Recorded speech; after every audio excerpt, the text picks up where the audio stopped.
আহি মানে খুটাটোত এনেকৈ আহুজি গৈছে মই মোক এনেকৈ ভৰিখন দেখুৱাইছে এইখন কি ক'ব পৰা নাই সাপে কামুৰিছে বুলি কৈছে বাবা তাৰপিছত আৰু তাৰ মাত মোৰ নাই। চাওক বন্ধুসকল, ইয়াতে মই গুইসাপটো উদ্ধাৰ কৰি লৈছোঁ আৰু এই ঘৰৰ ভিতৰতে আছিল আৰু ইয়াক ইংলিছত মনিটৰ লিজৰ্ড বুলি কোৱা হয়। সম্পূৰ্ণৰূপে অবিষাক্ত সাপ, নন ভেনমাছ স্নেক। বন্ধুসকল, আপোনালোকে দেখিছে এই ঘৰখনত এটা আচৰিত ঘটনা, ইয়াতে বোন গজি আছে। গতিকে বন্ধুসকল, এওঁলোকৰ ঘৰৰ মানুহক মই সুধিলোঁ ঘৰৰ অৱস্থা কিয় এনেকুৱা হৈ আছে। এটা দুখৰ বিষয় এওঁলোকে মোক ধুনীয়াকৈ ক'লে।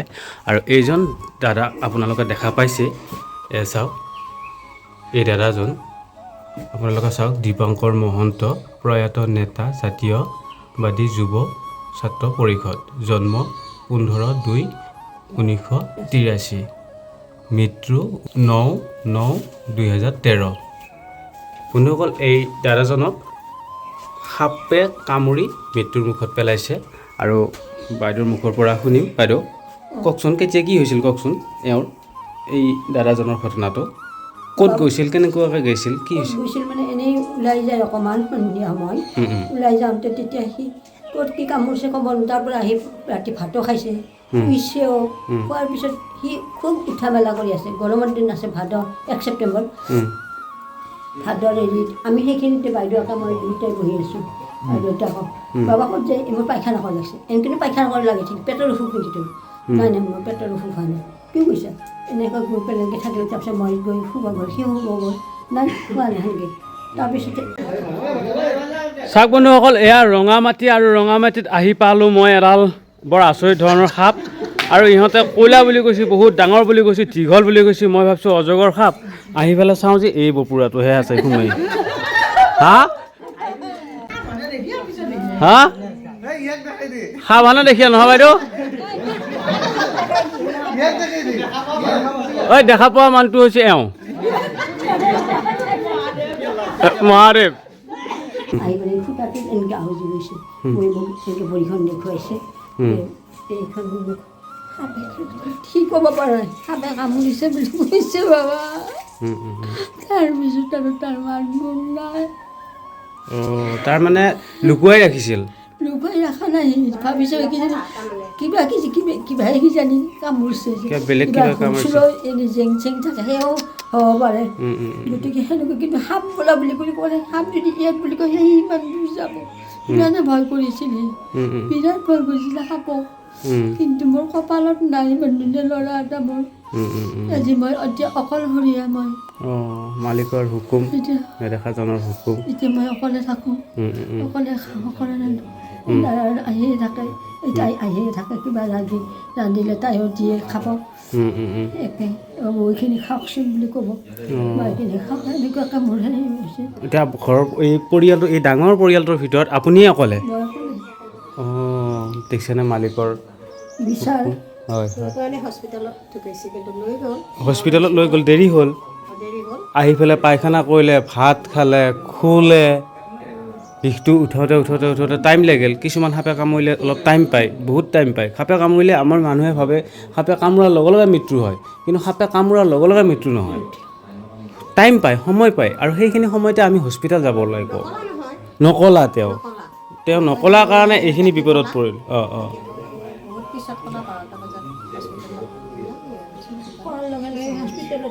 হস্পিটেললৈ গাড়ী আহি এম্বুলেঞ্চ লৈ গ'ল, যাওঁতে তাৰপিছত তাতে বাবা এই মাত পালোঁ আৰু অকণ নাপালোঁ। বাবা বুলি মাতিছিলোঁ তাক আমি। আৰু এতিয়া দুটা দাগজনী বিৰাট মৰম কৰে তাক, কিন্তু কি হ'ব এতিয়া নিয়তি নিলে। এতিয়া মই মৰি আছোঁ কান্দি কাটি, অকলে অকলে। জন্ম, মৃত্যুৰ বিবাহ সকলোখিনি নেদেখাজনৰ ওপৰতে নিৰ্ভৰ। চাওকচোন বাৰু, এয়া কি দুখৰ বিষয়। খুৰা, এই কথাটো মই গম পালোঁ, এই সাপে কামোৰোতে যে সেই দীপংকৰ দাদা বুলিয়ে ক'ব লাগিব, মোতকৈ বয়সত অলপ ডাঙৰে হ'ব। দাদা বুলিয়ে ক'লোঁ বাৰু। শুনি পেলাই বেয়া লাগিল বাৰু। সন্ধিয়াতে হেৰি কৰিলা অঁ। কিন্তু সি নকলা অঁ। নকলা চলোৱা অকণমান হেৰিটো বিষটো বাঢ়ি আহিলা অঁ মই আকৌ নাছিলোঁ আমি ইমান মঙলতে আছিলোঁ তাৰমানে তেতিয়া অঁ অঁ তেতিয়া সি নকলা নকয় একে ৰাতি যেতিয়া বিষটো বেছি হ'ল তেতিয়াহে হেৰি কৰিলা সি এনেকুৱা কথা হৈছে ৰাতি যেতিয়া বিহুৰ ৰবা নলা তেতিয়া আৰু উপায় নাই ক'বাই লগা হ'ল মানে মনে মনে ভাবিলে সাপে কামুৰিলে ভাল হ'ব ভগৱানৰ ওচৰত প্ৰাৰ্থনা কৰিছোঁ ভগৱান মোক সাপে কামুৰিলা মোক ভাল কৰি দি এনেকুৱা এটা মানুহ সন্দেহ এটা মনত এটা ভাৱ থাকেতো মালিকে ভাল কৰিব দে সেই ভাৱটো ল'লা মানে সেই ভাৱটো লোৱাৰ কাৰণে আজি এনেকুৱা হয় নহয়নে বাৰু ভগৱানে মোক ভাল কৰিব দে আল্লাই মোক ভাল কৰিব দে নেদেখাজনে মোক ভাল কৰিব দে এইটো এটা মনৰ এটা আত্মবিশ্বাস বাঢ়িল কিন্তু সাপে কামোৰাৰ পাছত আমি আৰু বেলেগ আমি এটাই ৰাইজক সজাগ কৰি আছোঁ সাপে কামোৰাৰ পাছত ওজা কবিৰাজ বেজ মন্ত্ৰ তন্ত্ৰ এনেকুৱা বিভিন্ন ধৰণৰ কথা বা এনেই ৰৈ থাকবি সেইগিলা নহয় কাকো ক'বা নকোৱাৰ ফলত আজি কেনেকুৱা অৱস্থা হ'ল চাওকচোন বাৰু এয়া ইমান ধুনীয়া ল'ৰা নকোৱাৰ ফলতে আজি নিজৰ কৰ্মফল নিজে ভুগিলা দেখিছেনে বাৰু আৰু এতিয়া ঘৰখন চাওকচোন বাৰু আপোনালোকে কি দুখৰ বিষয় এইটো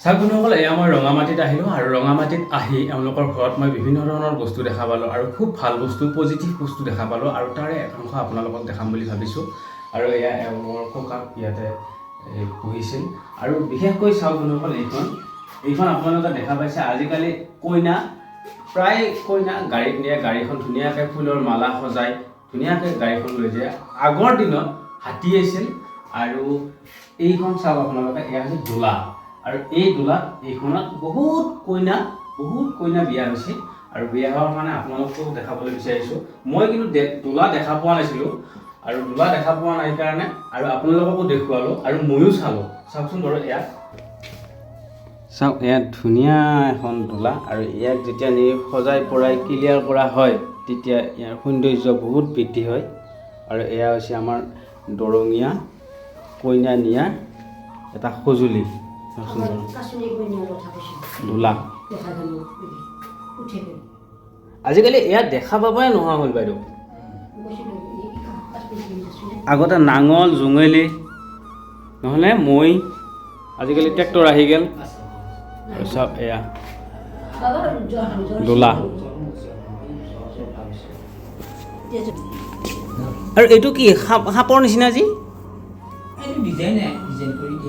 ডিজাইনে আৰু নেকি অঁ কাঠটো বহুত ভাল কাঠ শাল কাঠ হ'ব অঁ চা দাঙি চাওঁ খুৰা কিমানমান আছে ওজন অ' বাপ মোটামুটি 20 কেজিমান হ'ব ওজন বেছি হ'ব নে অঁ মন্দিৰত গ'লে কি ফটো ভৰিখনত কামুৰছে ভৰিখনতে কামুৰছে পূজাৰী হৈ আছে নহয় পূজাৰী হৈ আছে ক'ত পূজা কৰিছিলি তই দুখ নকৰিবি আই আৰু দুখ নকৰিবি আৰু যি হ'ল হৈ গ'লে আৰু মালিকৰ হুকুম নে যে বাইদেউ হ'ব বাৰু আৰু দুখ নকৰিব আই মইহে আহি পেলাই আপোনাক দুখ দিলোঁ বহুত মইহে আহি আপোনাক দুখ দিলোঁ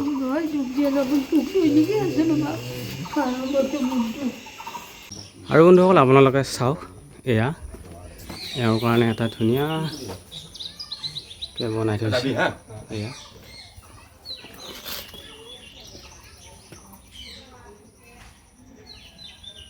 আৰু ইয়াতে আহি যিমানবোৰ বস্তু দেখা পাইছোঁ সকলোবোৰ আগৰ দিনৰ বস্তু ৰাজাঘৰীয়া বস্তু চাওকচোন বাৰু এয়া